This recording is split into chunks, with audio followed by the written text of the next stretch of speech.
பசங்க ஜீவன் அழைக்கப்படக்கூடிய நடிகர் ஸ்ரீராமுக்கு இப்ப ரீசெண்டா திருமணம் நடந்து முடிஞ்சிருக்குது. திருமணம் முடிஞ்ச கையோட திருமண மேடையில மனைவி நிக்கில் பிரியா கணவர் ஸ்ரீராம் கிட்ட வாங்கின சத்தியம் ஒண்ணு இப்ப சோசியல் மீடியா ஃபுல்லா ரொம்ப இல்ல பரவ ஆரம்பிச்சிருக்குது. தமிழ் சினிமால கட்டளை தமிழ் அப்படிங்கிற படம் மூலயமா குழந்தை நட்சத்திரமா அறிமுகமானவர் தான் நடிகர் ஜீவன் அழைக்கப்படக்கூடிய ஸ்ரீராம். அதுக்கப்புறம் பாண்டிய இயக்கத்துல வெளிவந்த பசங்க படத்துல ஒரு முக்கியமான கதாபாத்திரத்துல ஜீவா கதாபாத்திரம் நடிச்சாரு. சொல்லப்போனா அந்த கதாபாத்திரத்துக்காக குழந்தை நட்சத்திரத்துக்கான தேசிய விருது இவருக்கு கிடைச்சது. அதுக்கப்புறம் தமிழ்ல தீராத விளையாட்டு பிள்ளை, வேங்கை, ஜில்லா இது மாதிரி படம் நடிச்ச இவருக்கு பெருசா வரவேற்பு கிடைக்கல. 2014 வருஷம் கோலி சோழ திரைப்படத்தில் நடிச்சதுக்கு அப்புறம் தான் மிகப்பெரிய வெற்றி பெற்றிருக்காரு. அதுக்கு அடுத்ததா பாபநாசம், அடுத்த சாட்டை, ஸ்ட்ரீட் லைட் இது மாதிரி நடிச்சிருக்காரு. கூடவே நவரசாஸ், பையி, 678 இது மாதிரி வெப்சீரிஸ் நடிச்சிருக்காரு. இந்த மாதிரி சுச்சுவேஷன்ல ஸ்ரீராமுக்கு இப்ப ரீசெண்டா திருமணம் நடந்து முடிஞ்சிருக்குது. தன்னோட நீண்ட நாள் காதலியா இருக்கக்கூடிய நிக்கில் பிரியா அப்படிங்கிறவர் தான் இவர் திருமணம் பண்ணியிருக்காரு. பயோடெக் கம்பெனி ஒன்ல உரிமையாளர் இருக்கக்கூடிய ஸ்ரீராம் அங்கதான் நிக்கில் பிரியாவை சந்திச்சு லவ் பண்ணி திருமணம் பண்ணியிருக்காரு. இவங்க 2 பேருக்கும் திருமணம் முடிஞ்சதுக்கு அப்புறமா அவங்களோட சோஷியல் மீடியால எக்கச்சக்கமான போட்டோஸ் வீடியோஸ் வெளி வந்துட்டு இருக்கு.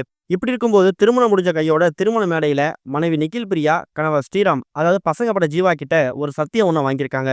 அந்த சத்தியம் எதுக்காக அப்படின்னா, குழந்தை நட்சத்திரமா திரையுலகத்தில் அறிமுகமானாலும் பெருசா வெற்றி படங்கள் எதுவும் ஜீவாவுக்கு கிடைக்கல.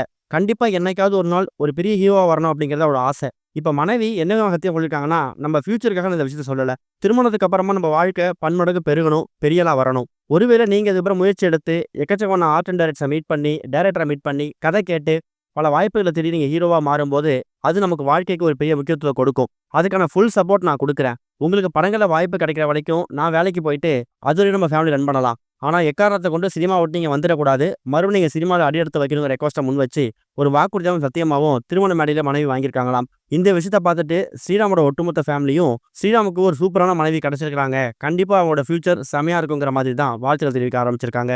இது ஒரு பக்கம் இருக்க, கடந்த வாரம் நடிகர் ஸ்ரீகாந்த் போதைப் பொருள் பயன்படுத்த சொல்லி போலீசார் கைது செய்யப்பட்டிருக்காரு.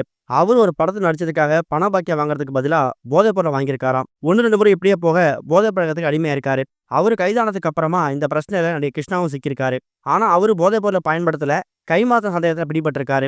இந்தியா மாதிரி நாட்டுல போதைப் பொருட்கள் வளர்ந்து வர்றது ஒரு பேராபத்துங்கிற மாதிரியும், போதையால ஒரு குடும்பமே அழிஞ்சிடும், இதனால வம்சமே இல்லாம போயிடும். கொக்கைன் மட்டும்தான் போதைப் பொருளா? தமிழ்நாட்டுல டாஸ்மாக்ல சத்து டானிக்கா விற்கிறாங்க, அது தினமும் வாங்கி குடிச்சா உடலுக்கு நல்லதாங்கிற மாதிரி எக்கச்சக்கமான விஷயங்களை நடிகர் ரஞ்சித் அவர்கள் இப்ப ரீசெண்டா ஒரு பேட்டில ஷேர் பண்ணியிருக்காரு. கூடிய சீக்கிரம் நம்மள பல பேர் இதுக்கு நடவடிக்கை எடுத்து போதைப்பொருள் பழக்கத்தை கைவிடுறதுக்கும் போதைப்பொருள் பயன்படுத்துறவங்கள எச்சரிக்கணும் அப்படிங்கிற மாதிரியும் எமோஷனலா பல விஷயங்கள் நடிகர் ரஞ்சித் ஷேர் பண்ணியிருக்காரு.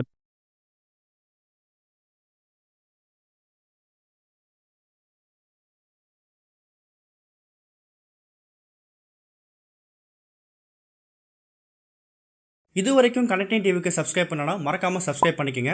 உடனடி அப்டேட்ஸ் பெறுவதற்கு நோட்டிஃபிகேஷன் பெல்லையும் கிளிக் பண்ணிக்கங்க.